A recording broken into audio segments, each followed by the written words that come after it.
The average person is said to spend 15 minutes in the bathroom. Why not take advantage of that time and learn something new? Presenting the 15-minute podcast on weird facts, crazy details, and funny particulars that you'll be able to enjoy while you're taking a on your free time.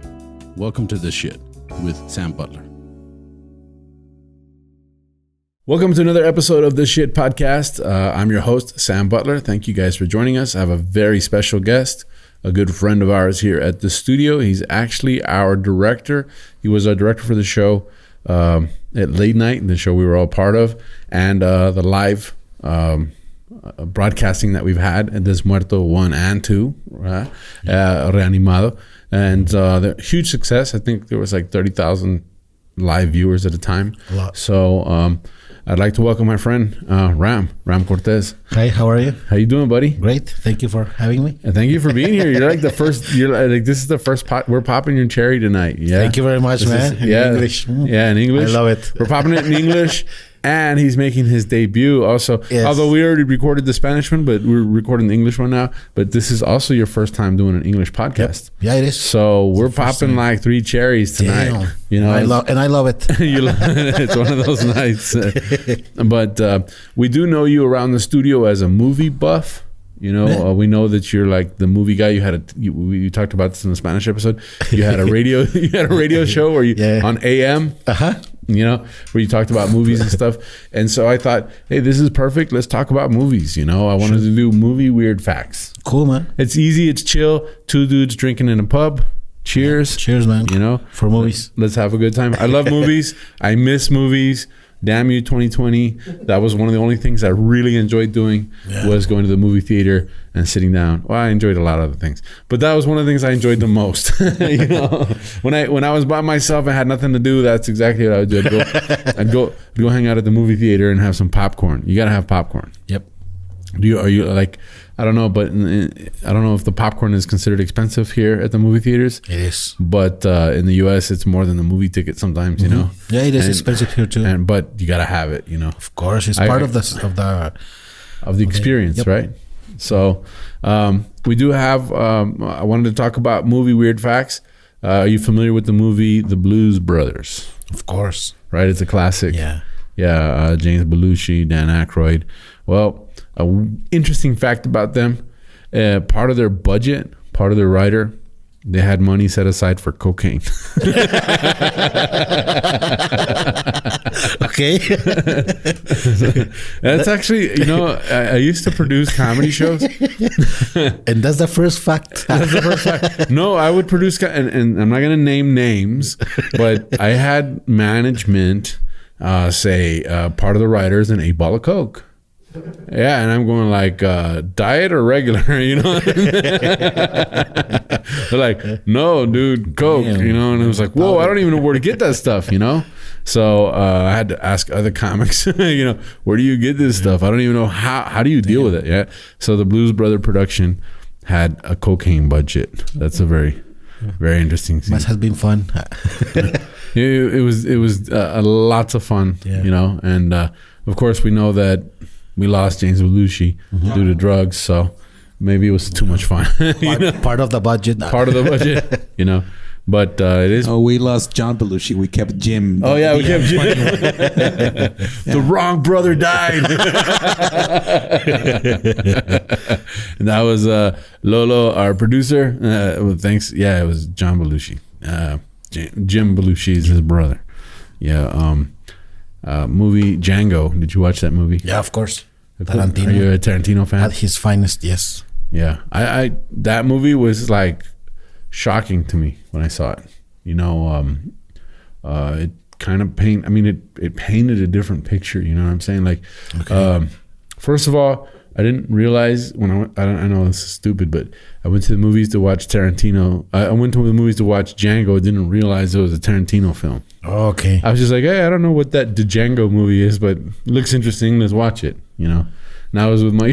Surprising. You know, and in the first opening scene, I was like, whoa! They blew that horse's head off, you know? And I was like, okay. And then, actually, I think this was the movie that made me a Tarantino fan. Okay. Like I started watching his movies after that. I just went back and started watching them all. Okay. So there's an interesting thing that happened during that movie. Leonardo DiCaprio slams his hand on the table, and he cuts himself. Okay, I remember the scene. Yeah. Well, that was an accident. A lot of blood, huh? He wasn't supposed to cut himself. But he just stayed in character and kept going. Of course, man. Right? And then, this is the other weird fact. He then took his hand and wiped it on Kerry Washington's face. But so is he the blood or just paint? It's his real blood. Damn. Right? Okay. So you just look at that and you go, whoa. That you know, it's like not like he gets props for staying in character. I give her props for taking it in the face like that. You know, it's like that's all I gotta say. It's like she took it. she took it in the face. That was the money shot. The bloody shot. That was the bloody money shot, which paints a whole different picture. You know, a movie that traumatized me as a kid, Poltergeist. Of course. Right? That movie, when we were kids, we had that giant box on top of the TV with all the buttons. You just go push the channel selector, right? And it was always on HBO, you know. And that movie came on like 5 times a day. And I remember watching it, I was going like, man, this movie, I didn't realize as a kid that that's like probably one of the most intense, I think, paranormal movies that there was ever created. I think maybe I guess Badia would know better than me, but I think maybe like The Exorcist and these movies, they're like right up there, you know. But there's a scene when Joe Beth Williams is swimming through a pool of bones and skulls. Yeah, well, those were real dead bodies. Well, yeah, that's all the legends, right, for that movie. Okay, yeah, thanks to those bodies. Yeah. So it's crazy. I mean, there was a lot of stuff that happened with the cast of the movie, and some cast members died, right? Yeah, the little child actor died too. Yeah, within 2 movies later. Yeah, so it's one of those things you just go, whoa, what's going on? You hear those kind of movies where it's like, the set was haunted and this and that, but I think that movie really was. Of course. Then that old lady was creepy, right? The short one. Yeah, this house is clean. Yes, I remember that. She was a maid prior to doing that. Yeah. Let me see. Speaking of The Exorcist, Paul Bateson, who played an X-ray technician in The Exorcist, was convicted murderer who dismembered and killed a series of gay men in the 1970s. And he worked in The Exorcist. Yeah, he had worked. So poor guy. I mean, yeah. I don't know about poor guy. I think poor guys that he killed. Yeah, well, he had something poor guy of his victims. Yes. So maybe it was due to that, you know. Damn. You know, the Terminator. Of course. Right. Did you know that James Cameron almost cast O.J. Simpson as the Terminator?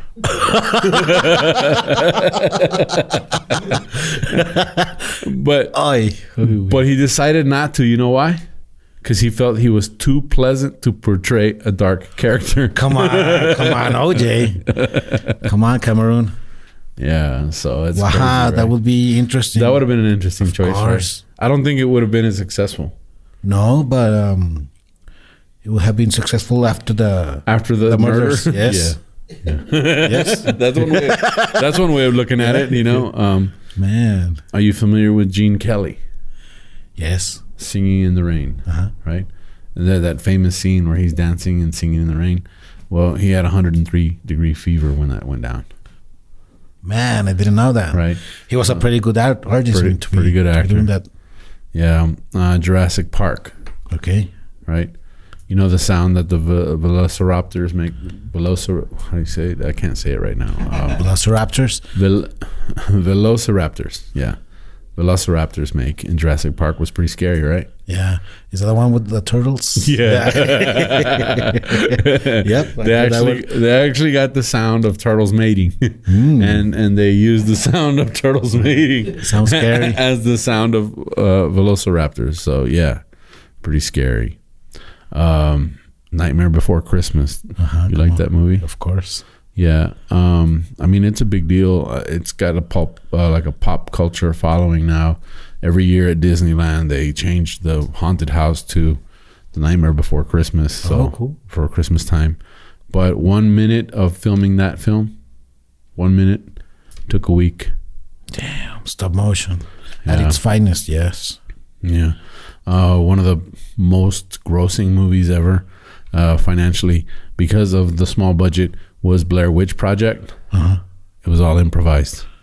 The cast were given notes telling them which direction to run and the narrative for that day's filming, and they were just kind of lost, and they actually had to use like a GPS to find the supply crates which had power bars and fruit and water, and they gave the actors less and less food each day in order to create conflict, and by the end they were only given a piece of fruit and some water.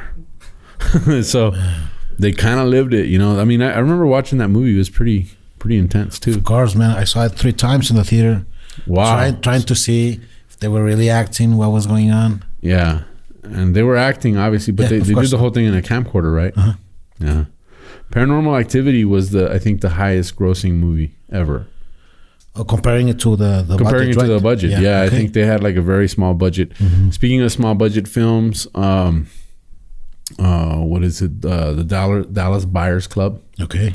It had a $250 makeup budget. Really? That's Man, it's a great movie. $250 makeup budget. It won an Oscar for makeup. Damn. Right? That's incredible, you know. A bunch of Jeremy Irons developed the vocal. He developed vocal problems during the song he was singing, Be Prepared, for The Lion King. The song was completed by Jim Cummings, the voice of Winnie the Pooh. Damn. That's very different. So but- could you imagine like you're singing and you're halfway through the song and you can't sing anymore, and then this guy goes, "Oh, I can do you." You know. Come on, Winnie Pooh. Yeah. Come on, Winnie, you got this. You know. Robert De Niro, he paid a dentist $5,000 to mess up his teeth for the role in Cape Fear, and then he paid $20,000 to fix them afterwards. Okay. He's a good fella. I mean, you don't mess with him. So. I don't know. It's kind of like you know, I don't know about all that. I mean, I get it. You're committed to acting, but having some teeth pulled and then having some put back in, that's kind of scary, right? It's creepy, but Creepy. But hey, I guess you got to do what you got to do to make it in Hollywood. You know, they pay him a lot of money, so yeah, you better millions. do it. Yeah. You better do it, you like it or not. Well, how do you unmess up teeth? With money. A lot of money, man. A lot of money. Veneers. I think this one was like talking about committed actors. This was like a super committed actor. I mean, this is like Robert De Niro got his teeth messed up. That's commitment. Leonardo DiCaprio kept going with a bloody hand. That's commitment. But for his role as a drug addict in Ferris Bueller's Day Off, Charlie Sheen stayed awake for 48 hours straight to achieve the authentic look. I think he was on cocaine when he did it, but you know. And there's a lot of interesting facts about the movie Titanic. That was a mega blockbuster in 1997. One of the first things that I found was that, you know, I mean, the sexy scene where they paint Kate Winslet topless. Okay, yes. Yeah, that the director actually painted that himself. Okay, I was. Yeah, He's drawing. Okay. that's a good trick for being a director. Of course, man. You're like, okay, you're gonna do a nude scene where they're gonna paint you, but I'm not gonna let him paint you. I'm gonna paint you. Yes. You know. Of course. There's some tips for you next Okay, time. yeah. I'll take I my did it. pay me like one of your French girls. I'll do it. You know? Don't shave.